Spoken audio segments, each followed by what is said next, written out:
I got one or two people, not really. That's what I said. I'm not sure what they got me up here for, but I'm gladly here to help you guys out. You can shoot when ready. Yep. Go ahead, ask away. All right. What do you take from that first game against the Chargers, and how do you apply that this time? Well, I think anytime you're playing an opponent twice in a season, you try to gather what worked and what did not work well in the first game. So we kind of play off of that. But they've played 3 games since we played them, so they'll change some things up as well. But every game's different. But certainly you try to pick out what was well and what didn't work. As an offense, you guys have had 80 drives this season. I want to say 77 have started in your own territory, and the only ones who didn't all were in that Cleveland game. What is, I'm trying to figure out how to ask a question about it, because it's a pretty daunting stat, but just what's the difficulty that comes with those long fields? I just think you always, how we approach everything is with the players, you control what you can control. And our job every time we take the field is to score points, whether it be field goals or touchdowns. So that's their mindset, whether it has to be an 80-yard drive or a 30-yard drive. It's just unfortunate we haven't had a lot of those short drives. But same thing, we'll control what we can control, and whatever field position we've got before we take the field, it's a mindset of trying to score points. How is A.J. McLaren coming along? Do you think if he does need to come in, obviously like he did last week, he's ready to do so? Yeah, I think he's been up to speed. He's done met a lot on his free time with our quarterback coach, Brian Callahan. He's done a great job with him. He's really up to speed with the offense as well as he can be without being here for OTAs and training camp. And he's doing some extra work after practice with a lot of our young wide receivers. So we like where he's at right now, and we feel we'd be in real capable hands if it came to that. There have been a number of times this season where, as a staff, you guys have had a mid-game development where you're suddenly shorthanded on the offensive line. It can affect the execution. It can, I'm sure, affect the design. What happens mid-game when you learn we aren't what we hope to be up front? Well, just a lot of conversation, obviously, involved amongst the coaches with Tom Cable specifically when it comes to the offensive line position. I think we've had 5 different right tackles played or have a possibility to play. We've had 4 different combinations right now with the possibility of a 5th this week. But when it happens in the game, it's usually that position coach and all of our position coaches do a good job of playing players at multiple positions, whether it be at the wide receiver position or in the offensive line. We practice those situations in practice.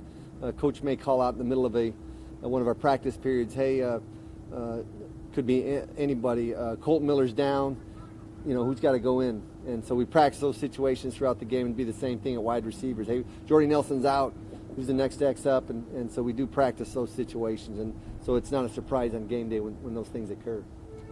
Chuck said that he felt like he remembered or retained a good amount of stuff even while I was gone. Has he transitioned back in pretty seamlessly? Yeah, I thought he had a good practice yesterday. Did a nice job in the one-on-ones, and that's the possible 5th tackle that we're talking about playing. But he's done a nice job. Again, I thought a little bit rusty on Wednesday, but or on Monday, but was better yesterday. Last month, are teams approaching Jared Cook differently? Are they doing different things with him as far as coverage, making him more of a focal point? I don't. I think again, everybody defends him differently. Certainly, he's at the top of a lot of tight end categories as far as the receiving tight end. So I think people realize that he's certainly a threat for us. But we haven't seen the double coverages as much as them maybe putting one of their better defenders. And we're seeing sub-defense to our 12 personnel at times with Jared in the game. And that's, again, because of his ability to catch passes. But that would probably be the only difference that we've seen is a little bit more sub-defense to when Jared's out on the field. Catches more maybe because of the lack of time to throw the ball? I think it's more than anything. Yeah, I attribute that to that. Brandon Parker seemed a little bit amped up going into his last start with the false start, the holding, the sack allowed in the first 2 drives. How do you work with a young player through that sort of thing and making sure he keeps calm and stays true to his technique? Well, it's calm and confidence, really, and it's an unfortunate, difficult way to learn about this profession somewhat, but it's certainly a results-oriented business, and we just wanted to let him just take a series or 2 off and relax and calm down a little bit. But that's part of the game, what he's seeing right now, and it's a lot faster certainly on Sundays than it is Monday, through Saturday. So he's a young player. Again, we see a high ceiling for him, And I just think with experience, he'll get better, but he still has ways to go. It's trial by fire with him. I'm sure once this offseason comes, he can really build off of that and make that jump. But here, mid-season, have you seen some strides along the way from him that have been encouraging? Oh, we have seen some strides, and again, with tackle, an athletic tackle like himself, that you've got to have a vision, I think, for what he's going to be like in 4 or 5 years from now. And that's kind of when we drafted him, that was it. We had a vision. We knew he was, not as thick as we'd like him to be right now, but we know there's certainly going to be some growth along the way, and he's getting invaluable experience right now. We didn't initially think that he was going to have to play here as a rookie. We had Donald Penn. But, again, that's part of this business. He's got thrust into action, and, he's giving us his all right now, but we have real high expectations of him, and we'll expect him to get better in the future. Is that it? A couple of your most versatile reserves both managed to play center between Ian Silverman and, of course, John Feliciano. Do you think playing center does a lot for players' understanding, or enables him to have an increased understanding when he's playing guard or playing tackle? No question. I think that you just have to have an overall knowledge, really, of the scheme part of what we're trying to do, whether it be in the run game and making the run game points, or in the protection part of the game where you're having to make those protection points along with the quarterback. So, he's the quarterback of the offensive line per se, and so your overall knowledge of knowing what the other 4 positions are doing is critical, and certainly it takes an intelligent player, number one, to play that position. But you also got to be very versatile in how you move. You got to be able to handle a nose guard by yourself when playing that position. So a lot goes into it, but it certainly would help them with their overall understanding of the scheme. There have been just a few bright spots. Would you say Jalen Richard is a bright spot, and is he better than you thought he was coming in? Yeah, real excited about Jalen. He's a guy that, again, having a vision of what this team going to look like. He's certainly part of those plans. Valuable pass protection, valuable route runner for us, runs excellent routes out of the backfield, but also has enough punch in his game that he's an excellent pass protector. So we're happy with him, and we certainly see him as part of the future. Last one. Has what you've seen from Doug, I know he had the hip issue come up, and the game script kind of got away, but what you've seen from him in game action, has that reaffirmed everything that you felt in the preseason and the spring workouts with him? Yeah, I still feel really good about Doug Martin. It was unfortunate last week. I know it was second or third carry on the hip flexor, and he continued to try and play, which is a credit to him and his toughness. But again, like we've spoken before, still shows great vision and speed in the hole. So he's just got to stay healthy. Thanks, guys. Thank you, guys. Thanks, Ray. Yep.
All right, guys, fire away. Coney Ely's a guy who's played pretty well in some big games over his career. What do you think he can bring? He's guys played in Super Bowl. He's played in a couple different teams. He's a physical guy, big guy as a defensive end for us. That has some experience. So we're just trying to, find the right mix of guys. We're turning the roster a little bit just to find some guys that fit us, not only for now but for the future. How do you expect to work those two guys in, Ely and Smith? We'll see how they go. They did a great job yesterday in the beginning phases of practice. The first practice, they really picked up the system. So it's all going to depend how much they can pick up. They've done a nice job with that so far. So hopefully by the end of the week we'll have them caught up. Well, what have the last 2 months been like for you personally? I mean, you haven't had the defense, I don't think, at any point that you maybe expected to when you signed here. Yeah. A lot of changes and everything. What has it been like for you? It's been I've really never been through anything like this before because obviously, when I took the job there was a lot of guys that were either up for free agency or I thought were going to be on the roster, and obviously there was a lot of changes. Guys had got signed to other teams, so we had to fill those spots in with some of the veteran players with the cap money that we had. So it's been a challenge, but obviously I'm trying to build this thing to get it the right way, and that's going to be a moving part, I think, for the rest of the year, just to find the right fit of guys, not only for this year, but moving forward down the road. We have a vision, John and I have a vision of what it should look like and what it's going to look like down the road, and hopefully we can just keep getting better every week. But it's certainly been a challenge, yes. I was going to say, did you at some point kind of have to change gears, or, like you say, is this part, in some way, part of the vision that you and John had? Yeah, it is. Well, I mean, younger guys and it's the NFL. Obviously, there's going to be changes every year on every team, so that's just part of the business. But having, our vision was to bring in some young guys in the draft, and we did that, and they're playing. So, obviously, we're going through some growing pains right now with them young guys, but hopefully, the more and more snaps they get, end of the back end of the year here, going into year 2, we're going to see massive improvements out of those guys. One last follow-up. With the young guys, have you, when they come in and they had expectations and now things have changed for them dramatically, is that a concern? Do you have to address that? Have you had to address that with them to, hey, let's make sure we stay the course? No, I think that the main thing is that they don't press. There's a certain maturation process for rookie players that I've been through since I've been in the league where there's certain steps, but here it's a little bit different because these guys have been thrown into the fire from the beginning. So maybe we're asking more out of these rookie players than we would typically when you had a veteran team that was in place.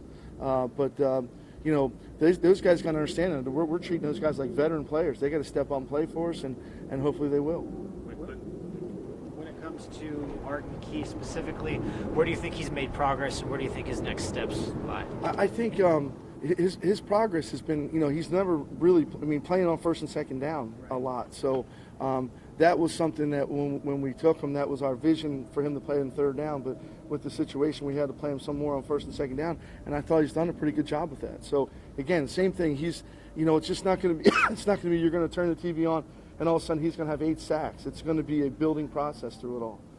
When Clinton McDonald first got here, he was used predominantly in a 3 technique, played a little bit of 1 even. Lately, vast majority of his work has been in the 5. Yep. What's driven that shift? Just to get a little bit of a bigger body on the tight ends, and Clinton's been a versatile guy for us. And when I had him in Cincinnati, he's played nose, he's played 3, he's played 5 technique. So he was a guy that we felt like he could handle that position move. But he's naturally an inside guy. Is that do you want him playing this much 5, or ideally if you're in the nickel, slide him down to 3 and get more interior rush? That's our plan moving forward. Yes. That being said, what happened on that touchdown last week with Kittle on that? Clinton got him, and he kind of released. What's supposed to happen on that play? On the long one? No, the short one. Kittle scored. He kind of. Yeah, it was a little bootleg. We were a little bit off in the coverage. I thought the long one, we had 3 guys standing around him. And that's just kind of been the story of the year. We've got, the other night we're in man coverage on the first one. We don't, our corner's got dirty eyes and doesn't cover the guy, and then they throw a ball over the middle, and there's 3 guys standing there, and it's a touchdown. So we. The one they had a little bootleg on, we were just off a little bit in the coverage. So, that's just kind of been the story here. Those are the kind of things we got to eliminate moving forward. And it's some of the growing pains I'm talking about right now with some of the guys we have out there. A lot of these guys are starting for the first time, on this defense. So it's you're going to have to bite your lip a little bit, and on some of it. But my expectations of this thing is a lot higher. And what I told the players, I want their expectations to be higher than mine. So that's going to be important moving forward. Eddie Vanderdoes, I believe yesterday was the second time he's been in Yeah, pads all yeah. year. What do you have in him today at this stage of his return from the ACL? I mean, he looks pretty good in there. He's just his first time back in pads, and he's like another guy we spoke about that. Before I took the job, I saw Jelly, I saw Vanderdoes and Mack and the linebacker. All those guys out there. So I watched Vanderdoes closely last year. He did some good things. He's a natural fit for our system. It's just we got to get him up to speed to make sure he's ready to go, and we'll see by the end of the week how we feel about that.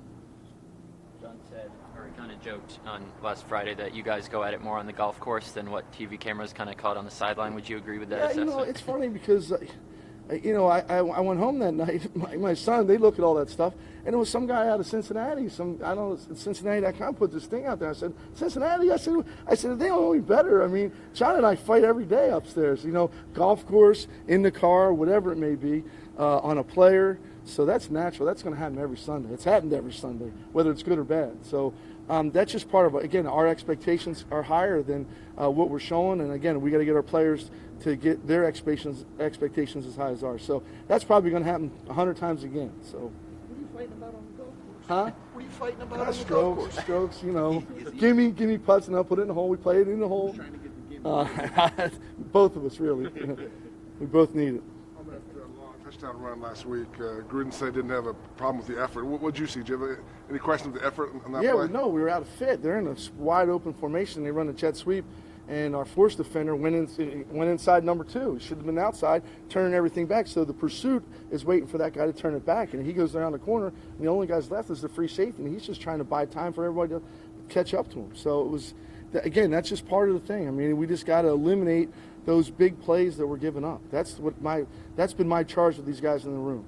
Because there's 40 or 45 plays where I feel we're playing pretty good, and all of a sudden it's like, did that just score? Really? So we got to eliminate those fast. Jet sweep, that's a phrase I'm sure that you guys have used a lot inside the building and trying to stem. How's that coming? Like, is it still a point of... It's the fad now in the NFL for these offenses. You go through the 4 wides, and then there was the zone read. Now it's the jet sweep. Everyone's running jet sweeps and plays off of it. So you're going to see it every week. We've seen it every week. So it's just something that the NFL is going through on offense. Along those lines, Ken Wisdom, jet sweeps haven't been before this year that I can recall. It's big of a part of what they do, but you've seen it more. What do you see from the Chargers in terms of how they've evolved to embrace that trend? Well, they're running a lot of it in certain personnel groupings. So it's whether it be 3 receivers or 2 backs, whatever it is. But it's funny because I did in a bye week, I did a study on all the jet sweeps. And when you see it, you see New England, you see Cincinnati, you see Atlanta, you see all these teams running it. And when you break it down, they're all the same plays. So everyone goes in. Most of the offensive coaches go in and say, hey, where are the big plays coming from? Oh, that was a good one. Let's put it in. So we just got to, on defense, you just got to stay on top of the curve.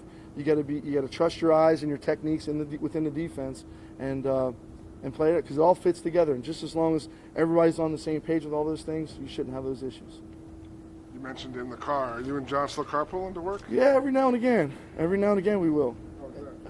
Like I said, if you we did a lot in the off season, because we were in here. It was like Groundhog's Day every day. So I said if you put a camera in the rearview mirror, it'd be like taxi cab confessions. And we could, honestly, the range from politics to football to lifestyle to where we're going for dinner, whatever it is, it varies. So Raiders.com, that'd be good for that's the right. website. That's right. We, like I said, I love John. He's great to work with, and we're really, honestly, guys, we're really trying to build this thing the right way, and we have a vision for it.